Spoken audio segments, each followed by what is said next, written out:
गोलपुरा गांव में एक भोली भाली लड़की की शादी एक आलसी और चालाक लड़के गोलू से हो जाती है।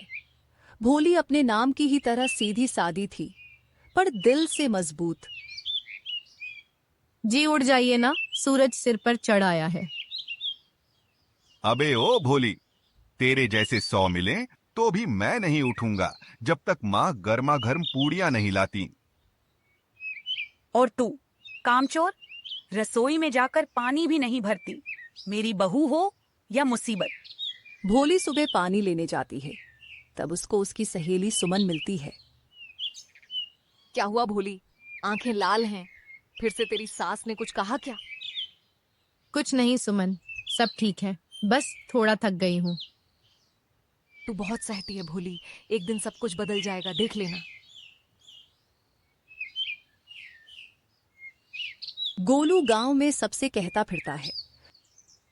मैं तो शहर में बड़ा बिजनेसमैन बनने वाला हूँ, बस पिताजी का आशीर्वाद मिल जाए। हाँ हाँ हाँ हाँ, अरे गोलू, तू तो पिछले हफ्ते कह रहा था तू इंजीनियर है, अब बिजनेसमैन। अरे काका, मैं तो मल्टी टैलेंटेड हूँ। तभी पीछे से भोली आ जाती है और सबके सामने सच्चाई बताती है। काका जी, ये रोज शहर जाने के बहाने नाटक करते हैं, असल में पास की दुकान में ताश खेलते हैं। अरे काका जी, ये तो बहुत भोली है, कुछ भी बोल देती है। सच में मैं बिजनेसमैन बनने वाला हूँ। अब बहुत हुआ गोलू, अब मुझे भी बोलना आ गया है।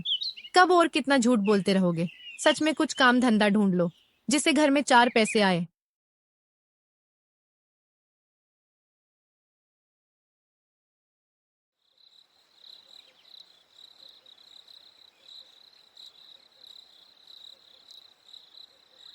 तूने सबके सामने मेरी इज्जत खराब कर दी भोली। मैंने कुछ गलत नहीं कहा, पर अब मैं चुप नहीं रहूंगी। अरे बेशरम, अब तू हमें सिखाएगी कि हमें क्या करना है और क्या नहीं। मैंने सब कुछ सहा, पर अब मैं नहीं सहूंगी। भोली घर छोड़कर जाने लगती है। मैं घर छोड़कर जा रही हूँ। अगर आप सबको मेरी अच्छाई दिखाई नहीं देती तो मैं यहाँ नहीं रह सकती। गोलू रोते हुए।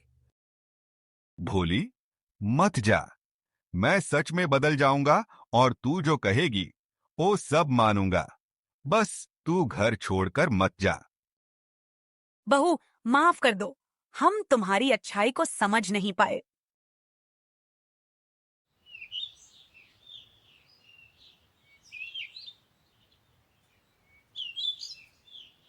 अब गोलू दिन रात खेतों में मेहनत करता है और कुछ ही समय में उसके खेतों में एक लहलहाती फसल होती है। भोली, देखो मेरी मेहनत रंग लाई और ये सब तुम्हारे कारण ही संभव हो पाया है। गोलू अब गांव का सबसे ईमानदार नौजवान बन गया है।